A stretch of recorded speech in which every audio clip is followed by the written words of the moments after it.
3 questions try करेंगे। जहाँ number 1 question है कैपेसिटर्स का, कैपेसिटेंस क्वेश्चन।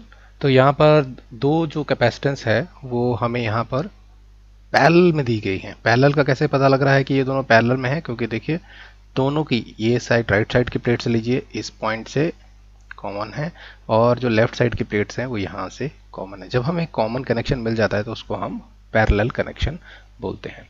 तो पैरेलल कनेक्शन में वोल्टेजेस क्या होती हैं? सेम होती हैं। यानी कि यहाँ पर जो वोल्टेज है वही यहाँ पर होगी और वही यहाँ पर इसके अक्रॉस होगी, तो वोल्टेज सेम होती है।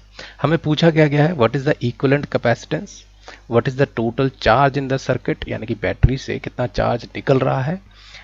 What is third is what is the charge on each capacitor, हर एक कैपेसिटर में चार्ज कितना रहेगा, और वोल्टेज अक्रॉस ईच कैपेसिटर क्या रहेगी। तो आधा तो हमें पता है, बिकॉज हमें ये पता लग गया कि ये पैरेलल में है, तो जो हमारा वोल्टेज होगी अक्रॉस ईच कैपेसिटर वो तो 10 ही होनी है। ऐसे इस तरह से डोनेट कर देते हैं। 10 वोल्टेज हमेशा अक्रॉस होती है, अंदर नहीं होती, हम बोलते हैं अक्रॉस। इन दो प्लेट्स के बीच में कितने का पोटेंशियल डिफरेंस है? 10 का, क्योंकि ये दोनों कैपेसिटर जो हैं वो पैरेलल में है। तो ये तो निकल ही गया है हमारा। अब देख लेते हैं इक्विवेलेंट कैपेसिटेंस। जब पैरेलल होता है तो हम ऐड करते हैं। अगर ये C1 होता, ये C2 होता, तो C इक्विवेलेंट जो होता वो एडिशन हो जाता है, सिंपल कैपेसिटर्स ऐड हो जाते हैं। यहाँ C1 क्या है? 3 है, प्लस 2 हो जाएगा C2, और ये निकल जाएगा 5 फैरेड। यानी कि हमारा जो इक्विवेलेंट कैपेसिटेंस है वो 5 फैरेड का होगा। तो नेट अब हमारा जो इक्विवेलेंट कैपेसिटेंस के हिसाब से अगर डायग्राम बनाए तो इस तरह से बन सकता है।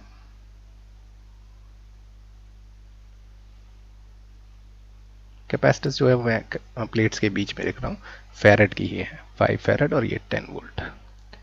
देखिए यहाँ पर अब हमें जो बेसिक फॉर्मूला है वो याद होना चाहिए, Q is equal to CV होता है। इस तरह से याद कर लीजिए, नहीं तो जैसे ट्रायंगल फॉर्मेशन में करते हैं तो उससे याद रहना आसान रहता है, उस तरह से भी कर सकते हैं। Q is equal to CV, तो V क्या हो जाएगा? Q बाई C, C क्या हो जाएगा? Q बाई V, Q क्या हो जाएगा? C multiply by V। ये मल्टीप्लीकेशन है, ये डिवीजन है।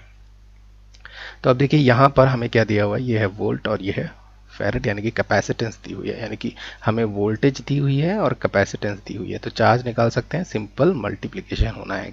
चार्ज कितना हो जाएगा? Q is equal to CV होता है। C क्या है? 5 का है।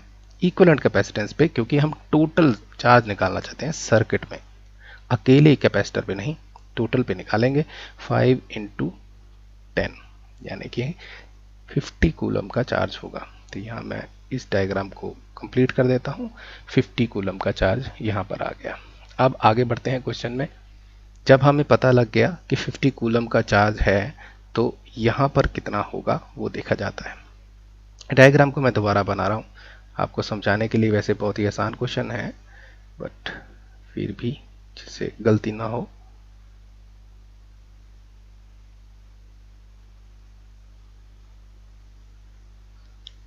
वोल्ट, इसके क्रॉस भी 10 वोल्ट है पता है मुझे, इसके क्रॉस भी 10 वोल्ट पता है मुझे। अब देखिए यहाँ पर इस कैपेसिटर को देखें और इस कैपेसिटर को देखें। पहले मैं इसको C1 मान लेता हूँ, C2 जिससे कंफ्यूजन ना हो। अब हमें पूछा गया है हर एक कैपेसिटर में चार्ज कितना जाएगा। चार्ज ऑन C1, ये जो C1 है इसके अक्रॉस कितना चार्ज होगा, यानी कि Q1 क्या होगा, Q की वैल्यू क्या होगी। तो वही फॉर्मूला यूज करना है, Q by Q equal to CV। किस तरह से? हमें क्या चीज़ चाहिए? हमें चाहिए वोल्टेज पता है हमें, और हमें कैपेसिटेंस पता है, तो चार्ज निकाल सकते हैं। तो यानी कि जो Q1 होगा, क्योंकि यहाँ चार्ज डिफरेंट होगा, Q1 is equal to C1 multiplied by V, क्योंकि V सेम ही है इसलिए इसको V1 लिखने की जरूरत नहीं। यहाँ भी 10 वोल्ट है, यहाँ भी 10 है, तो वही रहेगा। C1 है हमारी 3 की और V है 10 का, तो हम बोलेंगे 30 कूलम। इसी तरह से C2 को अगर आप कैलकुलेट करेंगे तो आंसर आएगा 20 कूलम। तो हमारा जो यहाँ से चार्ज चला था 50 कूलम का, 20 कहाँ चले जाता है? इस तरफ, और 30 चले जाता है इस तरफ। वोल्टेज अक्रॉस क्या है? 10 वोल्ट। तो हमने जो क्वेश्चन स्टार्ट किया था, हमने इक्विवेलेंट कैपेसिटेंस निकाली, कितनी है? 5 फेरेड की है। टोटल चार्ज 50 कूलम का है। चार्ज क्या है ईच कैपेसिटर में, हमने निकाल लिया, एक के अक्रॉस 20 है, दूसरे के अक्रॉस 30 है। और वोल्टेज दोनों कैपेसिटर क्योंकि पैरेलल में है तो दोनों में हमें वोल्टेज सेम ही मिलेगी, 10 वोल्ट की ही मिलेगी।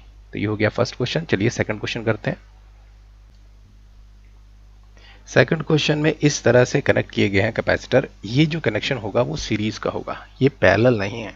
इसमें अगर ये साइड देखें, राइट साइड, ये वायर तो यहाँ जा रही है, तो क्या इसकी राइट साइड और इसकी राइट साइड सेम ही वायर से कनेक्ट हो रही है? नहीं, इसकी राइट साइड तो इसके लेफ्ट साइड से कनेक्ट हो जा रही है। कॉमन पॉइंट नहीं है जैसे यहाँ पैरेलल में मिल रहा था। तो ये सीरीज कनेक्शन है, एक के बाद एक कैपेसिटर जो है वो लगा हुआ है। इस केस में जो हमारी इक्विवेलेंट कैपेसिटेंस होती है वो होती है 1 by C equivalent is equal to 1 by C1 plus 1 by C2। यानी कि C इक्वलेंट सीधे ऐड नहीं हो जाती जैसे पैरेलल में हो जाती है, C1 प्लस C2 नहीं होता, सबका रेसिप्रोकल हो जाता है। 1 by C equivalent is equal to 1 by C1 plus 1 by C2। तो इस केस में हमें सबसे पहले इक्वलेंट कैपेसिटेंस निकालनी होगी। वो किस तरह से, मैं फॉर्मूले से चल रहा हूँ, वैसे आराम से निकाल सकते हैं। इसका 6/5 1.2 फेरेड का होगा, बट फिर भी अगर स्टेप बाय स्टेप चलना है तो चलिए 1 बाय सी इक्वलेंट कितना हो जाएगा, 1 बाय C1 कितना है, C1 2 है, 1 बाय C2 कितना है, ठीक है, दोनों का एलसीएम कितना आएगा, 6 आएगा।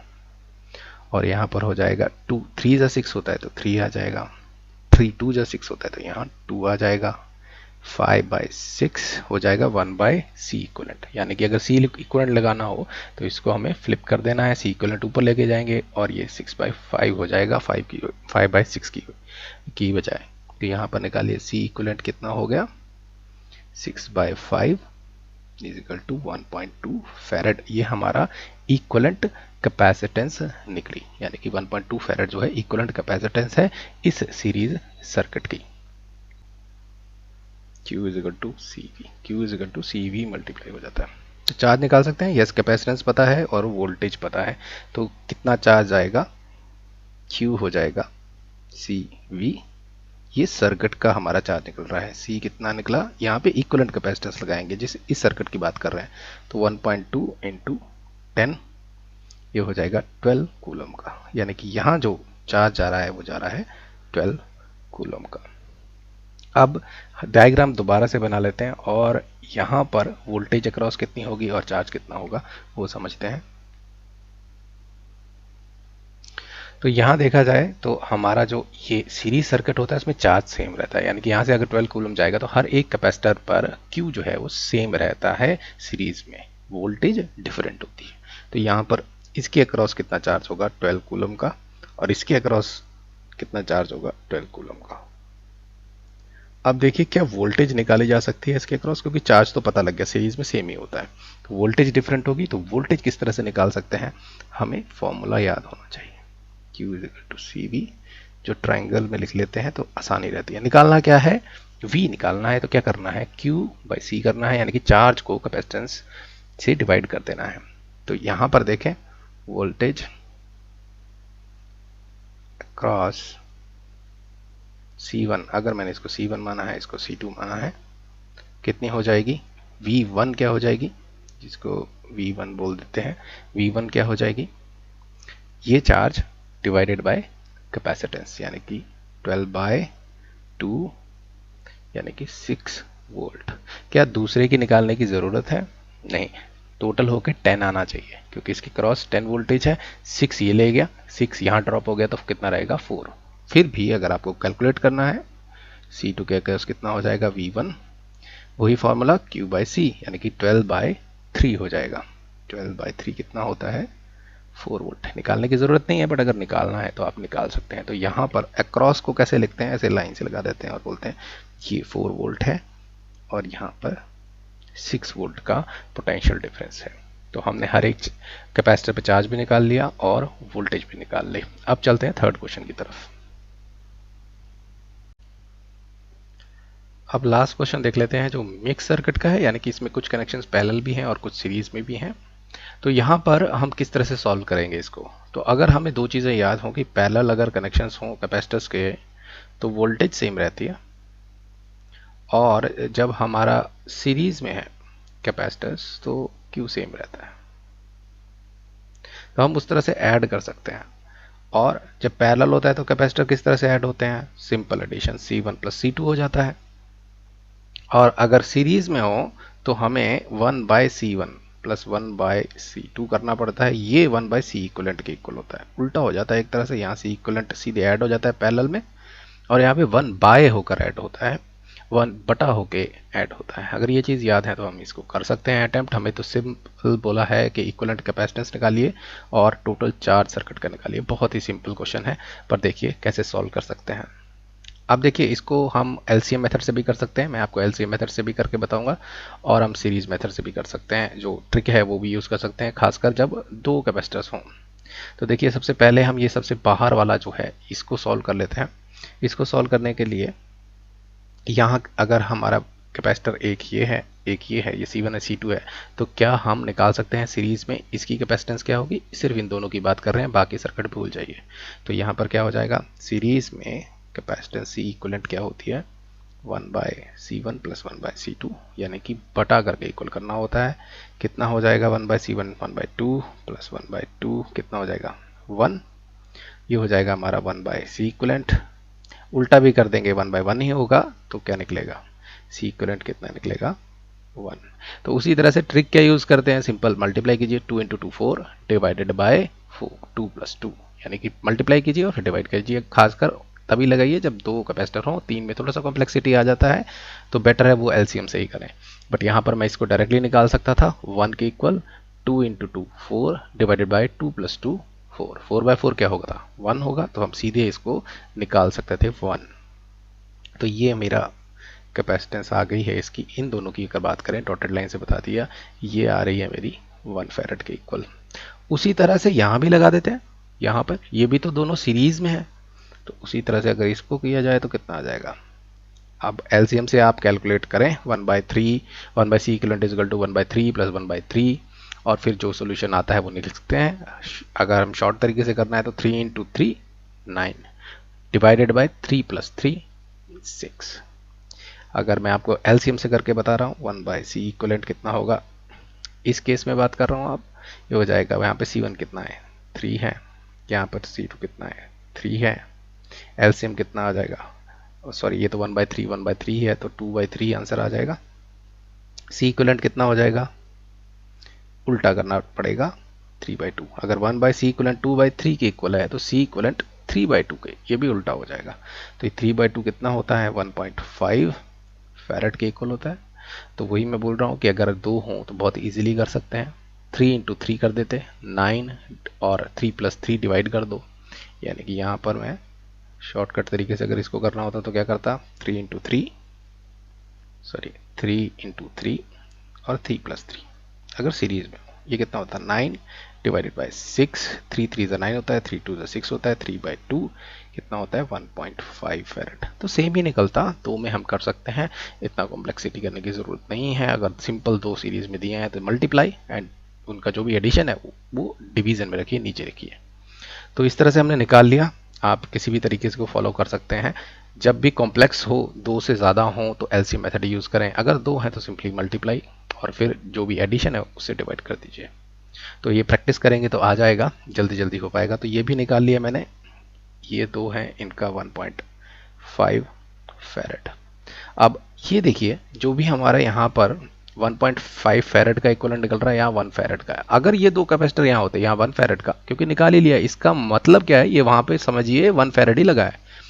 इसका मतलब क्या है कि सर समझिए 3 की जगह यहाँ पर 1.5 का ही लगा है। तो यहाँ पर दो कैपेसिटर हो, 1.5 का और 1 का, तो ये दोनों किस कनेक्शन में होंगे? ये दोनों पैरेलल में होंगे। देखिए डायग्राम बना के आपको क्लियर होगा। अब मैं इनकी इक्विवेलेंट कैपेसिटेंस जो कैलकुलेट की है वो बना देता हूं।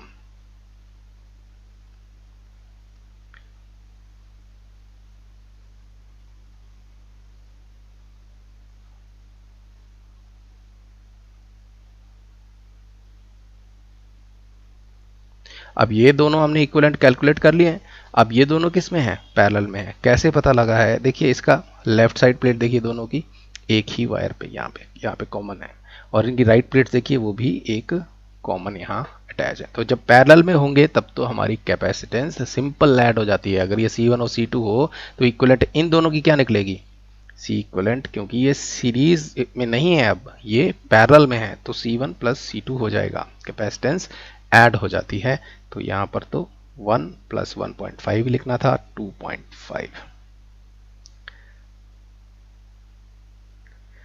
अब फाइनली बना लेते हैं, इसके बाद क्या बन सकता है, यानी कि इसको सॉल्व कर लिया अब, और ये क्योंकि ये पैरेलल में थे तो क्या निकला इनका 2.5। इस तरह से हम अगर बार बार डायग्राम बनाएंगे तो बहुत ही क्लैरिटी रहती है। अब देखिए लास्ट डायग्राम बना लेते हैं और सॉल्व करते हैं। हमारा 4 फैरेड का यहाँ था, फिर 4 फैरेड का यहाँ था। अब बाकी जो सर्किट था वो हमने सॉल्व कर चुके हैं, वो अब सिर्फ रह गया है 2.5 का। अब सिंपल आ गया, तो बहुत सिंपल रह गया हमारा डायग्राम, क्योंकि अब इस डायग्राम में सारे कैपेसिटर्स क्या हैं, सीरीज में हैं। तो अब हमें क्या सॉल्यूशन करना है, अब यहाँ पर वो शॉर्ट ट्रिक मत डालिए क्योंकि वैल्यूज थोड़ी सी अलग हैं। तो हमें क्या करना है, ये सब सीरीज में हो तो कैपेसिटेंस किस तरह से इक्वलेंट मिलती है, 1/C equivalent is equal to 1/4 plus 1/4, ये है ना, C1 C2 C3 C4, C3 क्या है, 1/C3 क्या हो जाएगा, 1/2.5 प्लस 1/4, ये कितना हो जाएगा। अब इसको कैलकुलेटर से सॉल्व कर सकते हैं, पर अगर मुझे नहीं करना हो तो 3/4 प्लस 1/2.5। ओके, और अब इसको कैलकुलेटर की हेल्प ले लेते हैं, इसको सॉल्व कर लेते हैं। 3 डिवाइडेड बाय 4 कितना होता है, 0.75 होता है। ओके, प्लस 1 डिवाइडेड बाय 2.5 कितना होता है, 0.4 के इक्वल होता है।